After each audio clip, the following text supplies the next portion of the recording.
नमस्कार दोस्तों, मैं सुमित मिश्रा स्वागत करता हूँ एक बार फिर से आप सभी का एमजेटी एजुकेशन में। हंसी आ रही है। शुरुआत जिसने की पता लग रहा है अब इसका कुछ आता ही पता नहीं है। पाकिस्तान के आर्मी चीफ असीम मुनीर, ये सबसे पहले ये जो पहलगाम अटैक हुआ और ये जो भी चीज़ें चली आगे, इन सब के पीछे माना जाता है सबसे पहले पहल इसी ने की थी। असीम मुनीर ने ही 16 अप्रैल को एक भड़काऊ भाषण दिया जिसमें इसने हिंदू मुस्लिम और पता नहीं क्या क्या बवाल बताए।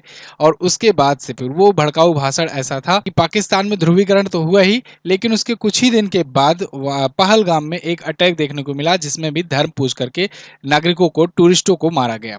हालांकि पूरा बैकएंड सपोर्ट इन्हीं लोग का रहता है, यही लोग भिजवाते हैं और इनके ही एसेट रहते हैं। इंडियन आर्मी के पास प्रॉपर सबूत भी है और ये जब भी विश्व मंच पर उठाएंगे बात तो उन तक पहुंचाया ही जाएगा।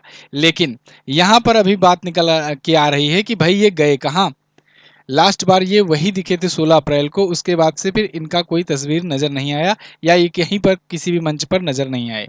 तो अब सोशल मीडिया वगैरह पर, न्यूज़ आर्टिकल में आज के टाइम पर आप देखोगे ना, हर जगह यही चर्चा है कि भाई वेयर इज आसिम मुनीर, कहाँ पर हैं ये, where is Pakistan army chief Asim Munir.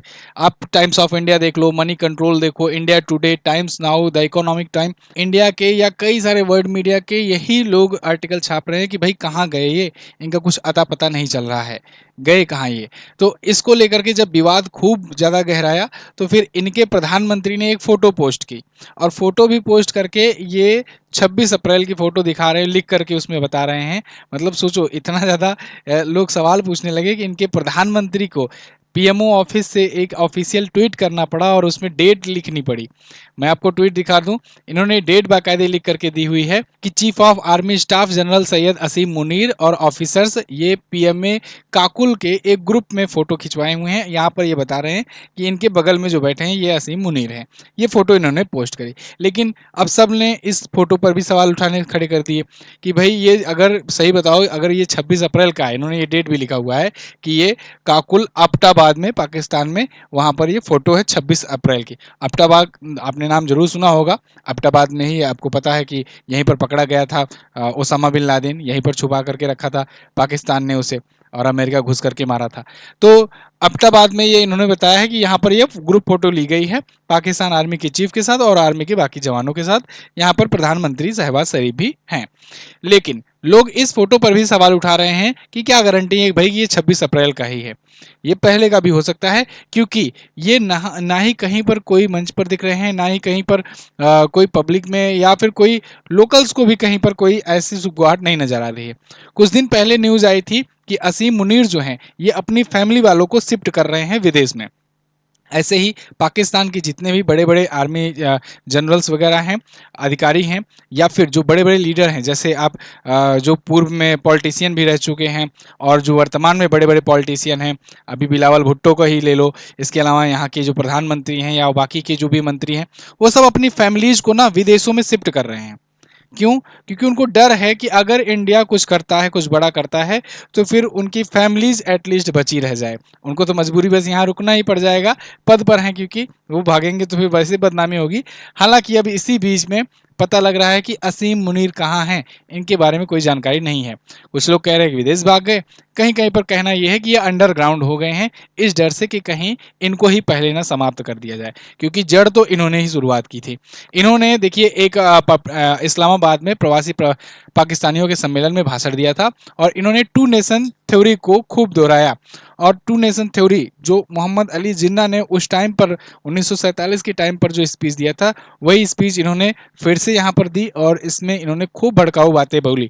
जैसे इन्होंने कहा कि हमें जीवन के हर संभव पहलू में हिंदुओं से अलग रहना है, हिंदू अलग हैं, मुस्लिम अलग होते हैं, आपको पहचानना होगा। ये ऐसा नहीं है कि अपने अपने देश में ये ऐसा बोल रहे थे तो अपने देश के नागरिकों को बोल रहे थे भाई तो हम लोग से क्या मतलब। एक्चुअल में ये हिंदू मुस्लिम करना चाह रहे थे इंडिया में। इंडिया में क्योंकि ये जान रहे थे कि इंडिया में ध्रुवीकरण करके अच्छे तरीके से इस समय मुस्लिमों को अपनी तरफ किया जा सकता है, या फिर इंडिया में हिंदू मुस्लिम करके आपस में लड़ाया जा सकता है। ये इस चीज़ को समझ रहे थे कि ऐसा करेंगे अगर तो इस टाइम पर तो ये ध्रुवीकरण तेजी से बढ़ेगा और कुछ कुछ इम्पैक्ट देखने को भी मिला थोड़े दिनों तक। लेकिन जब पहलगाम अटैक हो गया 22 अप्रैल को जब पहलगाम अटैक हुआ, उसमें धर्म पूछ करके मारा गया। तो पहले दिन दूसरे दिन तो देश में तो खूब गुस्सा था इस बात को लेकर के कि हिंदुओं को क्यों मारा गया या ऐसा कुछ हुआ। लेकिन जब धीरे धीरे बातें समझ में आई कि भाई इसके पीछे पूरी पूरी कड़ी जो जुड़ी हुई है, इन लोग का मकसद ही था कि इंडिया में हिंदू मुस्लिम टाइप के दंगे वगैरह कराए जाएं, क्योंकि वहां पर 26 लोगों को, 26 टूरिस्ट को मार करके ये लोग ना एक टाइप से एक वार में कई सारे वार किए हैं। जैसे जैसे टूरिस्ट को अटैक करने का मकसद करने से ये होगा कि जम्मू कश्मीर में एक तो लोग टूरिस्ट आना बंद हो जाएंगे, डर फैलेगा, लोगों को ये संदेश जाएगा कि भाई यहाँ पर अशांति अभी भी है। तो जब जम्मू कश्मीर में लोग नहीं आएंगे तो इनके टूरिज्म को मतलब नुकसान होगा। फिर जम्मू कश्मीर के जो लोग हैं, जो लोकल्स हैं, वो टूरिज्म से जब पैसा जो अभी पिछले कुछ सालों में तेजी से आने लगा था, वो आना फिर बंद हो जाएगा। फिर वो लोग फिर इंतजार करेंगे कि गरीबी भूखमरी बेरोजगारी में रहेंगे, तो ये लोग फिर ऑफर करेंगे कि भैया 500 रुपये लो, पत्थर जाओ फेंको आर्मी पर, सेना पर। तो मतलब ये लोग चाहते ही नहीं है कि वहाँ के लोग बढ़ें, क्योंकि अगर बढ़ेंगे, अगर अपना खुद का करने लगेंगे तो इन लोग की बात सुनेंगे नहीं, और या फिर इन लोग के पनाह में जाएंगे नहीं। दूसरा, भारत के अलग अलग हिस्सों से वहां पर आए थे लोग, तो ये पूरे भारत में संदेश जाता। तीसरा, धर्म पूछ करके, कलमा पढ़वा करके, पैंट उतरवा करके, चेक करवा करके, इस हिसाब से करके तब हिंदुओं को टारगेट करके मारा गया। तो इससे एक जनता में एक बहुत आक्रोश फैला, और ये पूरे देश भर में संदेश गया, और देश भर में कई सेंसिटिव एरिया में दंगे हो सकते थे। ये इस मकसद से शुरू किए थे। तो मतलब यहाँ पर ये 26 को मारे, लेकिन इनका प्लान ये था कि पूरे देश भर में ऐसा कुछ माहौल क्रिएट किया जाए कि बहुत सारे लोगों की जानें जाएं। और पर्यटकों को मारने से मतलब आप देखो, लास्ट टाइम 1992 में पर्यटकों पर अटैक हुआ था।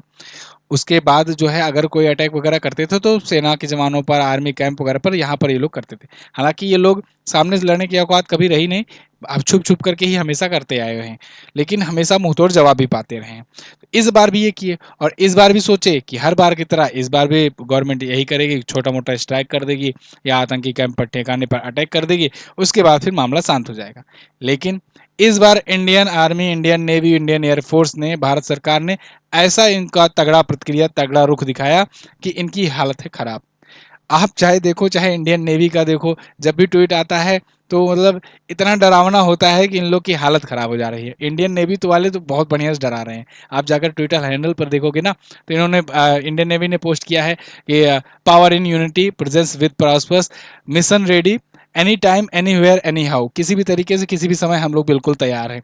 उसके बाद अभी आज भी इन्होंने ट्वीट करके एक वीडियो जारी किया है, इसमें ये बढ़िया से दिखा रहे हैं कि मिसाइल वगैरह कैसे लॉन्च करेंगे, किस प्रकार से अटैक करेंगे। मतलब इंडियन नेवी तो बिल्कुल अच्छे से डरा रही है इन लोग को। इन लोग के लिए ना, सभी इनकी तीनों सेनाओं के लिए अकेली इंडियन नेवी ही काफ़ी है। और अभी तो राफेल डील भी हो गई है।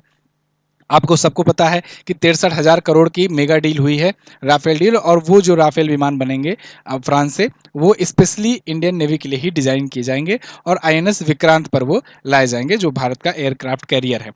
तो हालांकि अभी आने में उससे टाइम लगेगा, 2028 तक वो पहला उसका बैच आएगा, और 2030 तक, 31 तक ये धीरे धीरे करके सब आएगा। लेकिन वैसे भी पहले भी राफेल विमान है ही अपने पास। इसके अलावा इंडियन एयरफोर्स, इंडियन आर्मी इस हिसाब से वहां पर ऑपरेशंस वगैरह कर रही है, सर्च ऑपरेशन कर रही है लगातार। वहां के जो लोग भी लोकल सपोर्ट किए थे, जिनका जिनका भी अंदेशा लग रहा है, उनके घर बुलडोजर से नहीं गिरवाए जा रहे हैं। अब बुलडोजर से गिराने में कम बेइज्जती होगी, आईडी बम लगा करके ब्लास्ट कर दिया जा रहा है पूरा का पूरा। और ये संदेश दिया जा रहा है कि देख लो भाई, अगर कोई भी अगर सपोर्ट करता है यहाँ का लोकल, तो फिर बम ब्लास्ट कराया जाएगा, आईईडी लगा करके ब्लास्ट कराया जाएगा।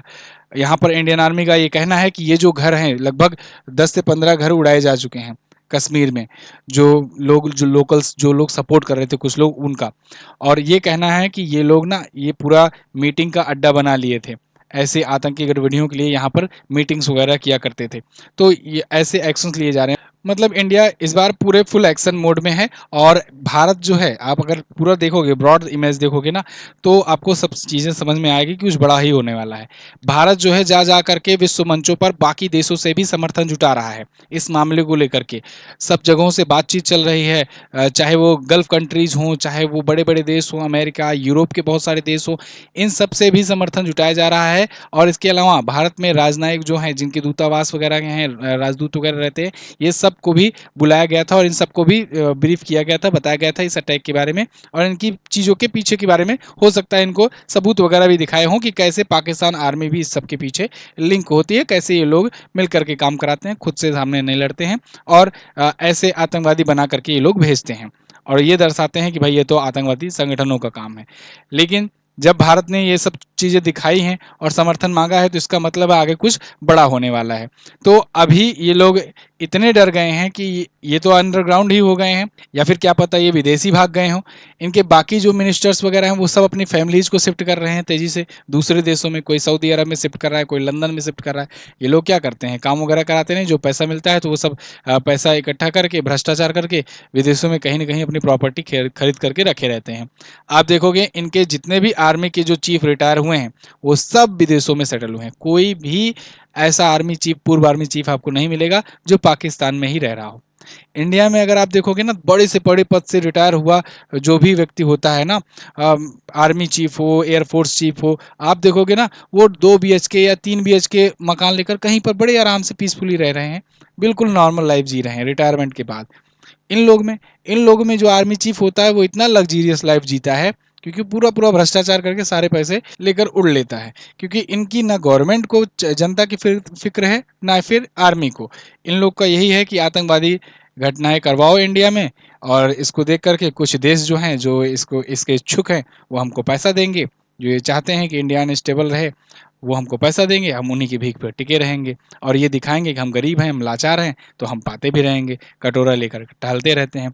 तो खैर अभी तो ये गायब चल रहे हैं, अब देखना होगा कि आगे कब तक ही मिलते हैं। मिलते भी हैं कि ये अंडरग्राउंड ही रहते हैं और वही पता लगे अंडरग्राउंड ही रहते रहते ही निपट जाएं।